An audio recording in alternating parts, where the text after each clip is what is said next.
Hey, it's Adam here, and today I'm going to be talking to you about this, the Comica Boom X-D2 microphone system for cameras and for smartphones as well. Now what you're getting with this system, you're getting a dual transmitter single receiver system with lapel mics as well as inbuilt transmitter microphones. Now it's wireless, it's running on the 2.4 gigahertz spectrum. It's ultra low latency as well, so you can monitor in real time through headphones, either through your camera of course, or through the device itself on the receiver. Both the receiver and the transmitters have small screens on them, so you can see what your levels are at and what gain you're sending on the receiver as well. You can also have 0 to plus 12 decibel gain changes, which I think is a fantastic feature. You can also set the receiver to change between mono and stereo. So right now, as I'm speaking into one transmitter, it's going into both audio channels. However, if I was speaking with two transmitters, you can have one on the left channel, one on the right channel, which obviously then you can manipulate later, which is a fantastic feature to have as well. It's got a rechargeable battery built in that is recharged via USB-C, which is what most of these devices have nowadays, which is great to have sort of a unified cable system for this sort of thing. Now throughout this review, I'll also be testing it against the Rode Wireless Go. Now the Rode Wireless Go is recording into my B camera, which is the Nikon Z50 over here, and the Comica Boom X-D2 is recording into my Nikon Z6 II. Now both of them are set up in exactly the same way for sound. However, I did a test beforehand and my opinions that I'm talking about are based off the recordings I did purely into the Nikon Z6 II. Now some of the things I love about this device, I really like the fact that it does come with screens on both the transmitter and the receiver. It's just great to see your levels, and also, you know, you can look down and you can say, okay, yes, it's working, it's connected, it's paired,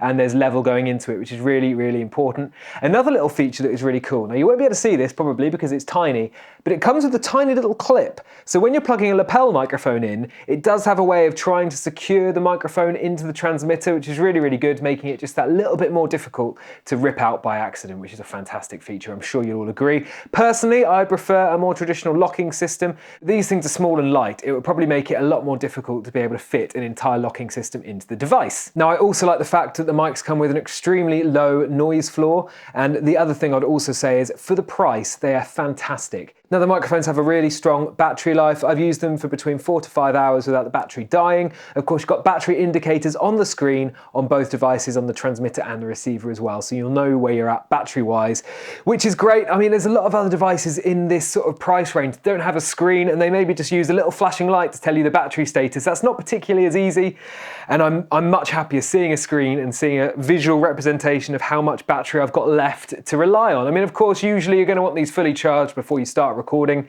but just to be safe, you can see that as well. Now, like a lot of these other devices as well, they come with microphones built into the transmitter. Now, this is a great feature, I think, especially if you're in a rush, if you're running and gunning and you just need to chuck a microphone on somebody quickly. Of course, the transmitter is slightly bigger than, say, a lapel microphone, but you're going to have that as a separate option, which is always great. I love to have options of these things. Of course, mentioning lapel microphones, you are hearing this review recorded on the Comica Boom X-D2 with the lapel microphone that comes included in the pack. Also get some dead cat windshields to go on the transmitter microphones. Now, compared with other devices where you have to kind of fit the windshield all over the whole device, this fits on really nicely. As you can see, the microphone is kind of separate to the rest of the device, and it's just got a little rubber sort of surround, and you can really easily pop it on, and it's you know, it's a decent sized dead cat as well. It's not going to look too out of place. Again, the transmitter microphones, I'm not going to use it with that very much, but if I need to use it, it's great to have the option and great to have the dead cat as well. Now this does run in the 2.4 gigahertz spectrum, which a lot of Wi-Fi's do, as well as other household devices and wireless devices. So I have heard some people say they've had issues with connection on different brands of microphones in that spectrum. I've not had any issues at all, and of course if you are struggling with pairing, there are buttons on both the receiver and the transmitter to repair the devices, and that might be a solution. But as I said, I've actually had no problems at all with this,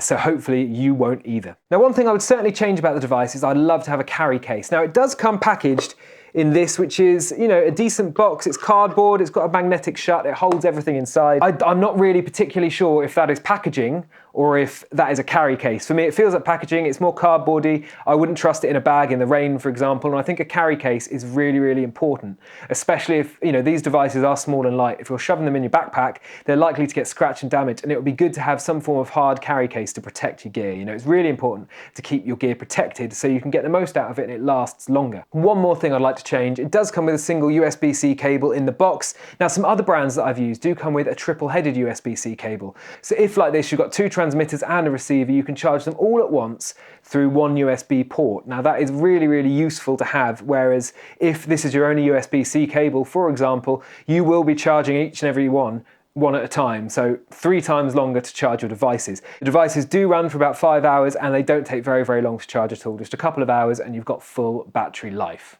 Now I think this sort of microphone, a lot of them have been released recently and they all seem to be chasing after the Rode Wireless Go, which is what I'm using on this microphone here. So we're going to be able to hear some comparisons between the two. Now, the Rode Wireless Go retails at about £150 here in the UK. With that, you get a single transmitter and a single receiver. The Comica Boom X-D2 is currently in the UK at £191. With that, you get 1 receiver, 2 transmitters and lapel microphones. Now, I'm really not particularly happy with Rode that you don't get a lapel microphone in the pack. I think even if they were to supply a cheaper one, worse than their just general lav microphone, it would be far better and you'd get far more value for money. Another thing with the Rode, you don't have the opportunity to pair 2 transmitters to one receiver. So if you want to have 2 microphones on a recording using the Rode Wireless Go system, you're at £300 before you've even bought the lapel microphones. And if you were to buy the Rode lapel microphones, you're easily spending £400 to £450 to get the same sort of system that you're getting with the Comica Boom X-D2. But of course, all that really matters is how do they sound. You're happy to pay that extra money if it sounds better.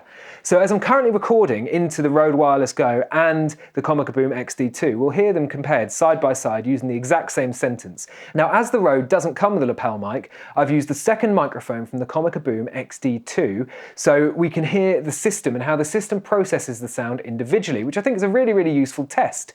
So what I'm going to do now, we're going to test out the lapel microphone sound on the Comica Boom and the Rode Wireless Go. I'm going to say a sentence, we'll hear it twice, firstly on the Comica Boom and secondly on the Rode Wireless Go.